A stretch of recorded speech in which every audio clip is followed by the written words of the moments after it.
Como desencadenante de esta exposición, propongo una pequeña aclaración sobre el título, el guión como profecía. Un guión es un texto que se expone con los detalles necesarios para su realización, el contenido de una película, la historieta o de un programa de radio o de televisión.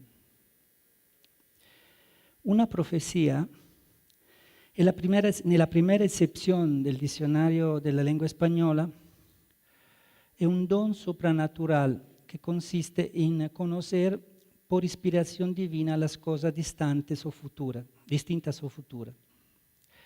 Una especie de predicción, de premonición, de vaticinio, de presagio. Pero hay diferencia entre los términos profecía y predicción. Siempre el diccionario de la lengua no marca límites tan precisos en el sentido de la palabra predicción, al señalar que predecir significa anunciar por revelación, ciencia o conjetura algo que ha de suceder. Por lo tanto, la predicción puede involucrar un don sobrenatural, un proceso lógico, racional o un juicio más o menos subjetivo basado en indicios o observaciones. Por el contrario, la mayoría de las acepciones del citado diccionario referida a la palabra profecía señalan que se trataría de un don sobrenatural, es decir, que el guionista, en tanto profeta, sería un inspirado de Dios.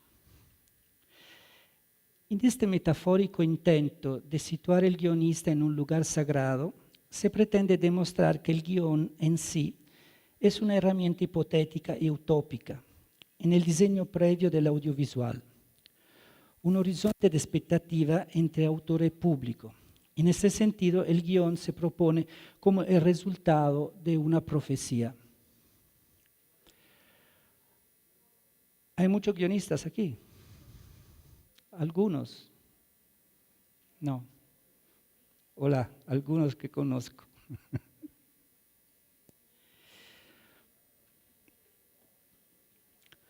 Algida Gray Maas parte de la narratividad con estas indicaciones. La narratividad es una característica que se caracteriza a cierto tipo de discurso, partiendo de la cual es posible distinguir los discursos narrativos de los discursos no narrativos. Nel caso del guionismo, el guionista trabaja casi siempre utilizando esta doble herramienta, la herramienta de la narración y la herramienta de la narrativa. La narración es un conjunto de hechos y acontecimientos que se relacionan entre sí, se organizan en una serie temporal estructurada, se les confiere sentido y adquieren significado. La narrativa, como sistema semiótico, equivale al universo, temas y géneros que han configurado la actividad narrativa de estos medios a lo largo de la historia. La narración se encarga de establecer el flujo sintagmático de un discurso narrativo.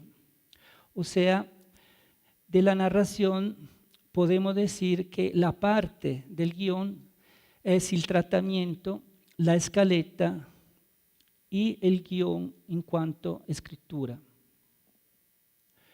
De la narrativa podemos considerar los aspectos de los archivos de historias, o sea, los temas, los currículum de los personajes, los argumentos reiterativos y reiterados.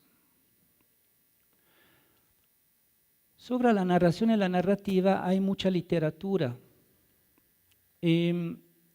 Hay escritos, libros que en este momento no podrían ser citados todos, no daría realmente el tiempo.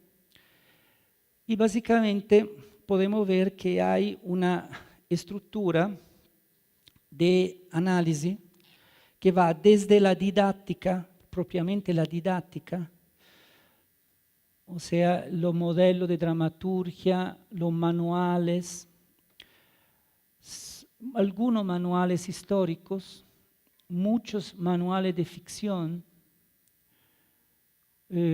ficción cinematográfica. A veces hay un desarrollo de la escritura de manuales que ha nacido con un fuerte cambio en la política de Hollywood de los años 60 del siglo pasado y de la necesidad de poder, como dire, equiparar y organizar la forma del discurso cinematográfico por cuestiones de industria, por cuestiones de operaciones económicas, y ahí se lanzaron en el mercado muchos manualistas, McKay, Sitfield. Estos manualistas prácticamente invadieron el mercado y generaron una serie de publicaciones que eran publicaciones realmente de una manualística, o sea, cómo se hace un guión. Entonces uno sigue paso a paso las indicaciones de estos manualistas. Esto necesariamente no es hacer un guión, es poder solucionar algunos problemas prácticos y sobre todo cumplir con algunas indicaciones, pero no tan profundas. Con respecto a la narrativa, a la otra parte de la narratividad audiovisual, podemos ver que hay necesidad de profundizar más bien en la narratología en general. En esto hay mucha narratología de grandes estudiosos que no necesariamente se han referido al guión. Uno de los tantos es Gerard Genette. Y la narrativa audiovisual en específico. El tema que yo quisiera centrar es el tema de la notación. La notación, como definición, es el complejo de los símbolos adoptados sistemáticamente o convencionalmente en una determinada disciplina o actividad teatral, cinematográfica, musical, etc. Aquí tiene algunas imágenes de notaciones no necesariamente literarias. Una notación de un plano de luces para teatro en Broadway. Una notación del sistema Laban para la danza. Laban era un coreógrafo que al inicio del 900 desarrolló un sistema enorme de una notación para la danza que después los bailarinos no utilizaron por mucho tiempo porque era muy cansado. Los bailarinos eran muy vagos y entonces Laban la utilizó para la música, para el desarrollo en la búsqueda de la antropológica de ciertas danzas particulares, ciertas músicas particulares que no se podían grabar al tiempo porque no habían grabadoras suficientemente buenas o DVD, etc. O la utilizaron para la cura médica del autismo. Y aquí tenemos un plan de piso, que es una herramienta para la notación en televisión. Básicamente la notación se maneja con dos condiciones. Por un lado, hay un sistema notacional y por otro lado, con estos sistemas notacionales se puede proceder a realizar anotaciones. O sea, el sistema notacional produce un esquema simbólico. Sin el esquema simbólico es difícil realizar partituras, escaletas, guiones, etc. Entonces hay especiales inscripciones. En este ejemplo podemos ver las inscripciones de las notaciones musicales del esquema simbólico clásico de la música, que tiene que ser congruente con la notación en sí. O sea, esta es una página de la partitura de la pastoral de Beethoven, y congruente con la ejecución, que significa que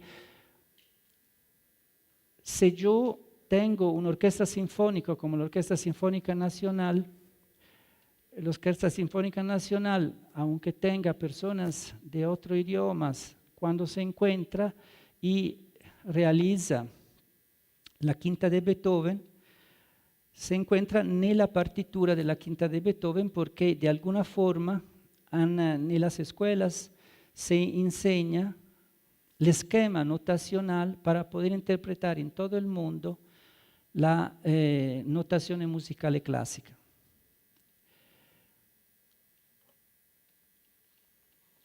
La notación es un dispositivo semiótico de representación. En ese sentido, esta famosa imagen de René Magritte es como una paradoja sobre lo que yo estoy diciendo. Hay una imagen de una pipa y luego hay una frase que niega la imagen de la pipa. Y entonces,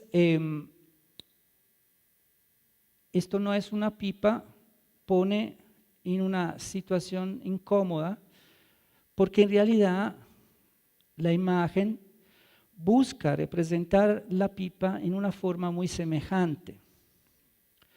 Sin embargo, es una sustitución, una sustitución de la pipa real, porque la pipa real tiene otras características, está hecha de madera, etcétera, etcétera, etcétera. Entonces, un poco la referencia está al tema de la escritura del guión. Se podría decir en la escritura del guión, esto no es un film, pero estamos en una condición de sustitución. Estamos sustituyendo a través de una operación de escritura lo que será el futuro film o la futura operación audiovisual. Hay, como en el caso de esta imagen, una diferente sustitución, o sea, la imagen de la fotografía, la pintura de la pipa es la sustitución de la pipa misma. El guión es la sustitución de la película, pero así también desde el punto de vista visual hay una sustitución por semejanza que se puede dar nella herramienta del storyboard. El storyboard sustituye por semejanza en el sentido que es la imagen la más posible real del film o de la película, y entonces busca imitar en un cierto sentido la película. Es una forma de sustitución de una semiótica visual. Por otro lado, el guión literario es una sustitución simbólica. O sea, desde el punto de vista de la escritura, nosotros tenemos que tener un conocimiento convencional para poder realizar los guiones escritos en un idioma particular. Sin embargo, el guión, como operación audiovisual, necesita de dos aspectos. El aspecto visual, que es la anotación de las imágenes o de los procedimientos que implican imágenes, y la anotación auditiva, que implica un diálogo o que implica un determinado tipo de indicación de sonido. En la literatura de los manuales hay una serie de preocupaciones respecto al enganche que puede hacer el guión para el público. Entonces, se elaboran estructuras que resuelven el cómo y no el qué. Las estructuras, por ejemplo, son, como en este caso, estructuras dichas clásicas que tienen elementos que a determinado momento del recorrido dramático provocan en el público un determinado efecto. Tenemos en este caso un desencadenante, un primer punto de giro, un punto medio, un segundo punto de giro, un clímax y un final. Esta es la estructura dicha clásica. También hay una preocupación en la escritura del cómo, nuevamente del cómo y no del qué, que se refiere a la edición narrativa.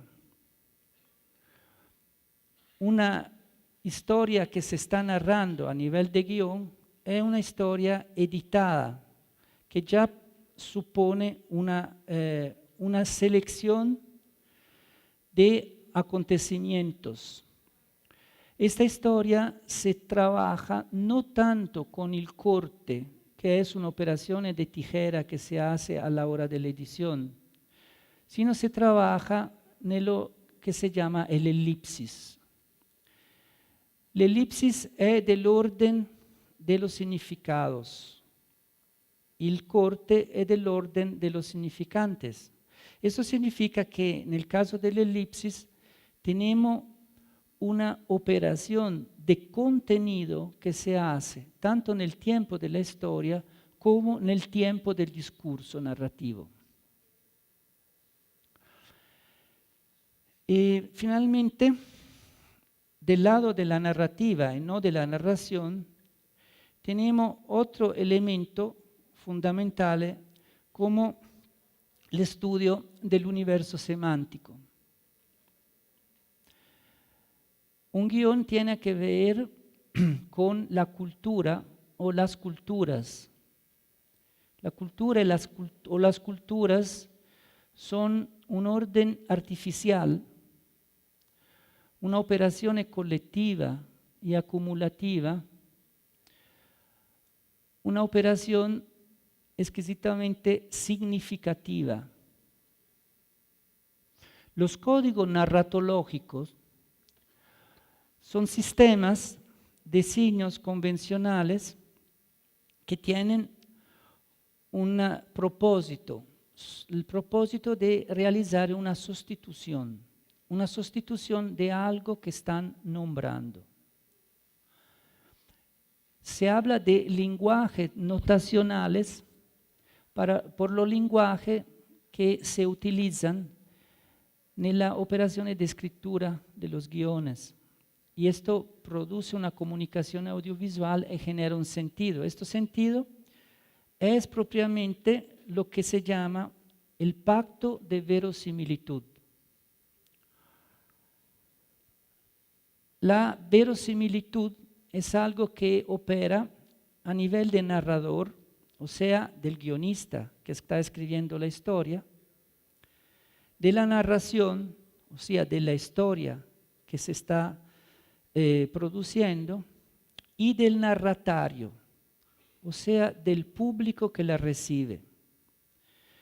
Quiero leer esta parte porque me parece importante esta cita. Jesús García Jiménez, hablando del narratario, señala que entre las características negativas de la condición intrínseca de su percepción narrativa, es decir, de grado cero, de los factores de pertinencias que hacen posible la condición narrativa, el narratario, o el lector, según Ejo, que no cuente con la noción de verosimilitud, es un narratario inoperante, inapropiado, inexistente. Lo verosímil define siempre la relación con otro texto, la realidad, la opinión pública, el código de género, etc. Pero si el narratario no conoce texto alguno, no percibe los lazos de la causalidad implícita. La verosimilitud se puede definir el mundo semiótico posible del guión. Lo verosímil tiene que ver con los argumentos, que son los discursos verosímiles que propone el guión, pero también tiene que ver con los esquemas argumentativos, o sea, con architectos verosímiles, los géneros. Hay una acción conjunta que se da en el guión a través del uso particular de los personajes verosímiles, la temporalidad verosímil y la espacialidad verosímil.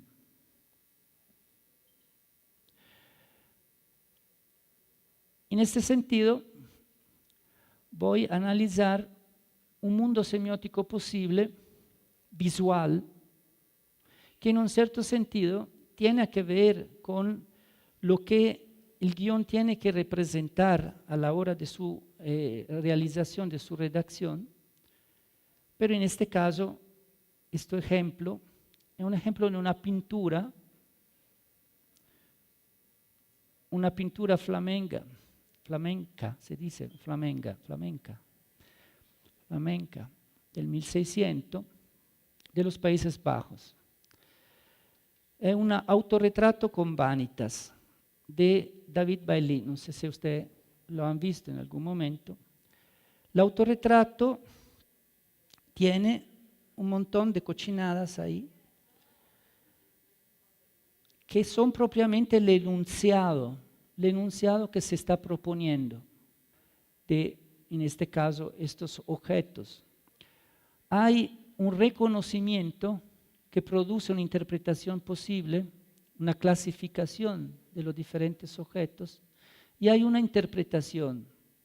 La interpretación en este caso, como significado, indica una pintura moral que se llama vanitas.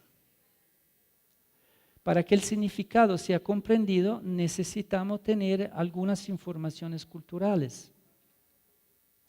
Entonces, hay un texto más pequeño, siempre visual, que tiene que ver con el texto más grande. Es el hipotexto que en un cierto sentido presenta algunos elementos que regresan, vuelven nel autorritratto de Bailly. Se trata de una calavera, un reloj de arena, una copa de vidrio y una flor marchitada. Estos cuatro elementos son los elementos fundamentales de la construcción simbólica que pueda servir para un reconocimiento de parte del observador de que estamos frente a una pintura de género particular, una naturaleza muerta de carácter vanitas. Vanitas, vanitatum y omnia vanitas. Esto era lo que se representaba en los Países Bajos, que estaban bastante aburridos y agüevados porque tenían la reforma y ahí estaban como muy como golpeaditos. Vemos que nella representazione di Bailly hay algunos elementos, pero hay mucho más elementos que están confundidos con los otros.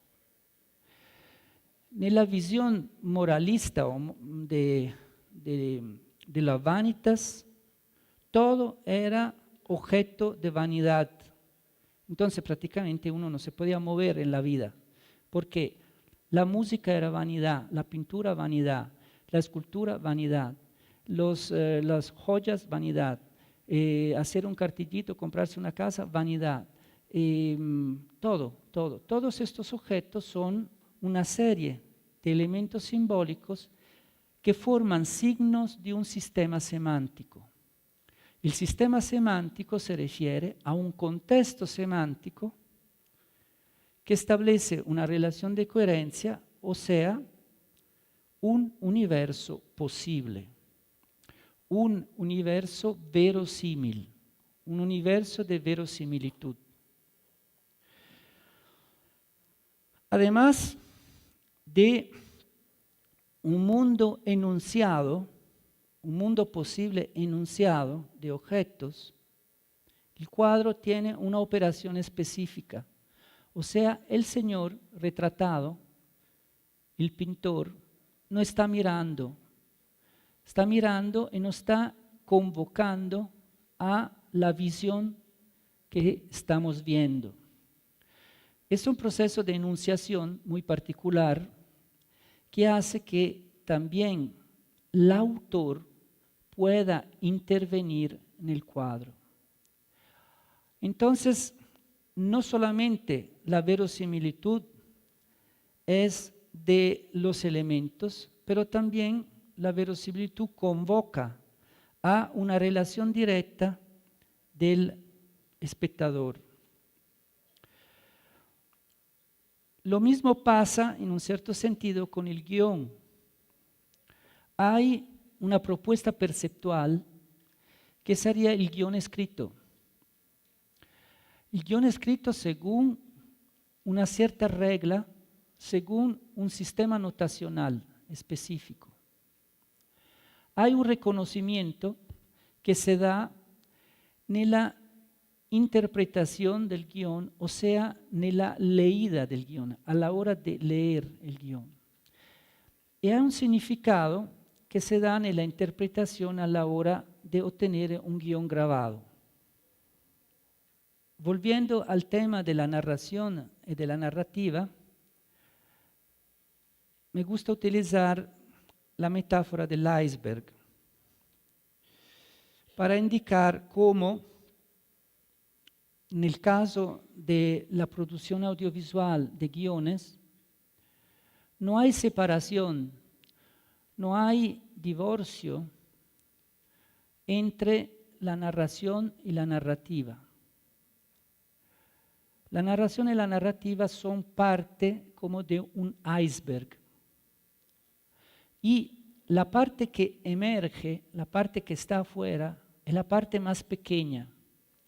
O sea, es el guión. La parte más sintética, la parte más pequeña. Una parte que puede tener una duración de 10 minutos, 3 minutos, 2 minutos, 30 segundos, 1 hora y media, 1 hora y 50. Las duraciones que son relativamente estándar del mercado del audiovisual. Pero esta parte extremadamente pequeña que está arriba del iceberg está conectada directamente con una parte mucho más grande que está sumergida. En este sentido, lo manifiesto es el discurso, o sea, lo que dice el guión en este particular momento de su presentación. Y, por otro lado, con una relación de congruencia, el texto que está abajo, sumergido, y el texto de la narrativa aludida. La narrativa que se compone de todo el bagaje cultural, de la relación de comunicación existente entre el autor, el guionista, y el espectador, que será después lo que estará interpretando la propuesta discursiva. El guionista estará viendo una película. La película será compuesta de un guión con un cierto discurso producido.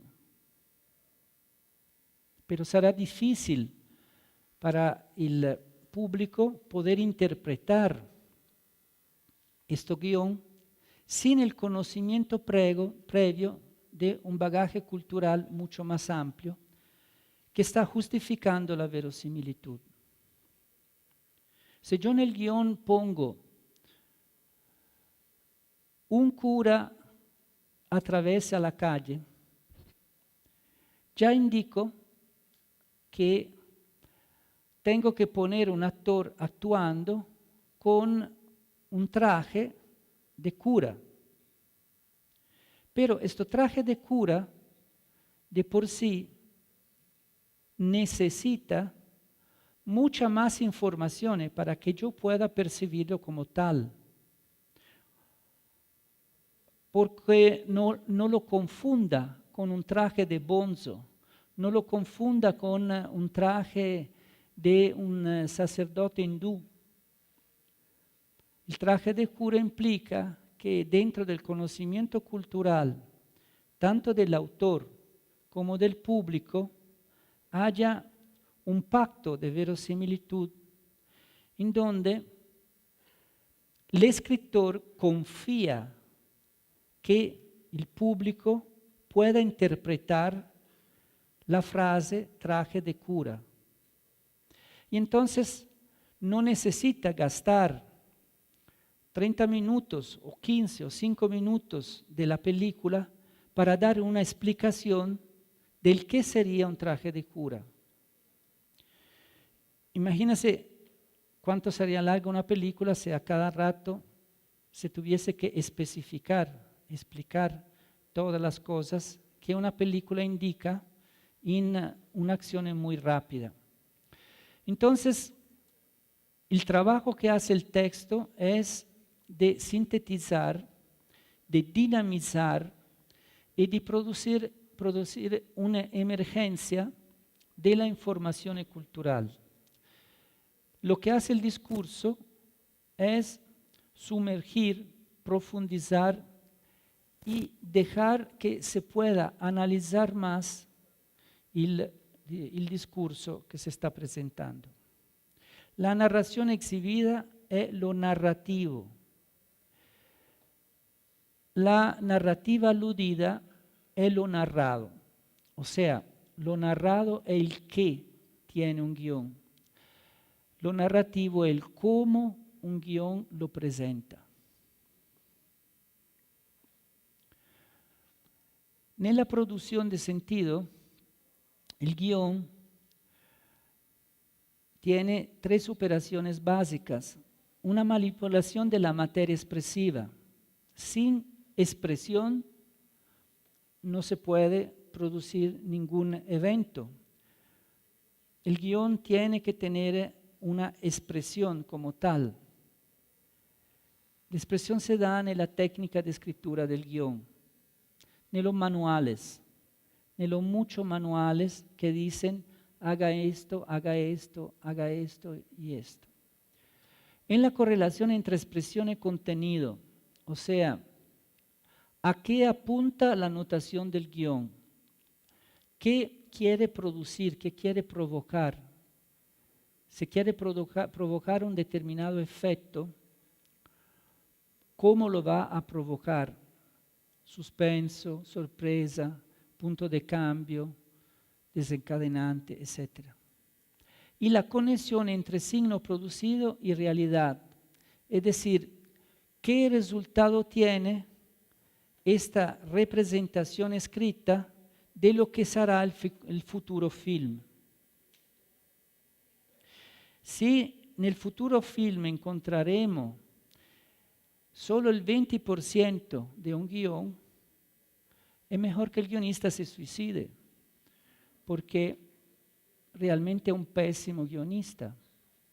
Si en la película se encuentra un 80-85% del guión, la película ha aprovechado del guión, ha tenido un guión que le ha servido como trampolín para poder producir lo que falta del guión. Nella produzione dello signo narrativos, nella narración tenemos básicamente 3 operaciones. La producción física de señales, o sea, la escritura, propiamente la técnica de escritura. Hay una presunción en muchos directores costarricenses y transamericanos que yo escuché que decían, bueno, pero en Costa Rica no hay buenos guionistas. Yo le he preguntado muchas veces a estos directores, ¿se saben leer un guión? Claro, después no me han llamado más. Pero el punto es que la escritura es una escritura especializada, no es una escritura que se aprende en primaria, en secundaria. Es una escritura especializada que tiene que ser leída, o sea, tiene que ser interpretada en cuanto a notación. La articulación es de unidades expresivas, o sea, la articulación en un guión de diferentes lenguajes. Todo este lenguaje tiene que ser explicado y tiene que ser preparado para que puedan ser ejecutados. Y el estímulo en el destinatario. El estímulo en el destinatario hace que muchas películas norteamericanas puedan tener un efecto muy grande porque el estímulo en el destinatario finalmente termina en el efecto especial. Con respecto a la narrativa, hay otras cosas fundamentales que tienen que convivir en la producción de los signos narrativos. La institución de un código de verosimilitud, o sea, el pacto firmado entre espectador y autor. Una intervención sobre el código de verosimilitud, o sea, la posibilidad de hacer cambios, variaciones, de poder modificar códigos de verosimilitudes ya existentes. El trabajo retórico e ideológico, que según Metz se resume nella censura economica, nella censura classica della indecencia y nella censura política.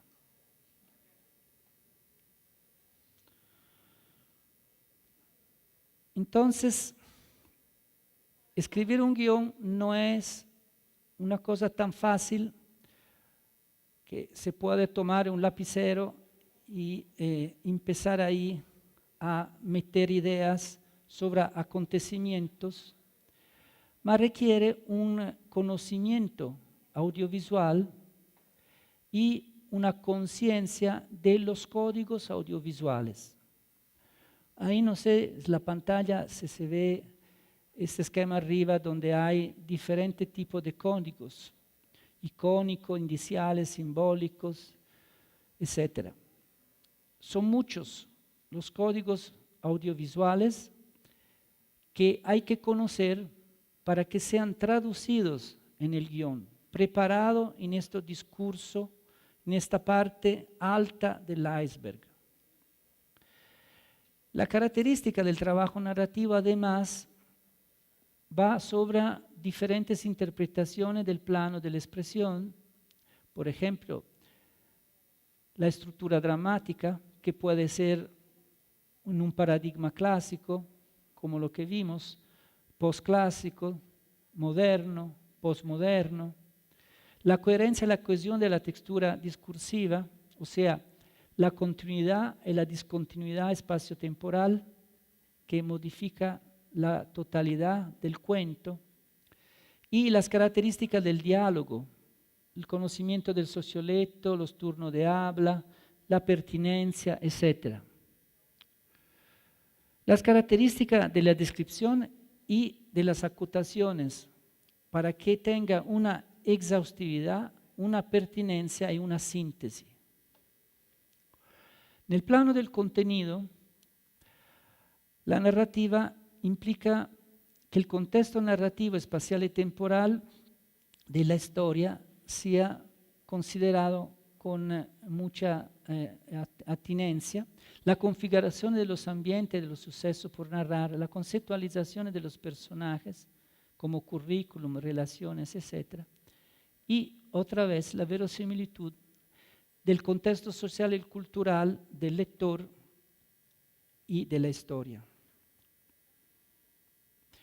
Diana Taylor dice que el archivo, habla de archivo a lo documentado y de repertorio a lo encarnado. Diana Taylor es una teórica de la performance norteamericana. La documentación, la escritura, la notación sería propiamente el guión. La puesta en escena, puesta en imagen, puesta en serie, es propiamente el film. Entonces hay una relación entre el diseño del guión y la realización. Y el carácter profético a lo que yo estaba aludiendo al inicio se puede resumir en la palabra abducción, una palabra inventada no inventada, pero encontrada por Charles Sanders Peirce, que es el padre de la semiótica norteamericana. Abducción o profecía. Entonces, por un lado, el flujo de los acontecimientos que establece propiamente el discurso del guión, que tiene algunos elementos como la visualización y la acción de los personajes, la presentación indirecta de los personajes, la ubicación de los puntos de giro, la indicación del suspenso, de la sorpresa, tiene que unirse y trabajar junto con los pactos o el pacto de verosimilitud que establece los currículum de los personajes, la ubicación del mundo semiótico posible, los objetivos externos, antagónico y protagónico, las razones de las transformaciones de la historia y el público meta.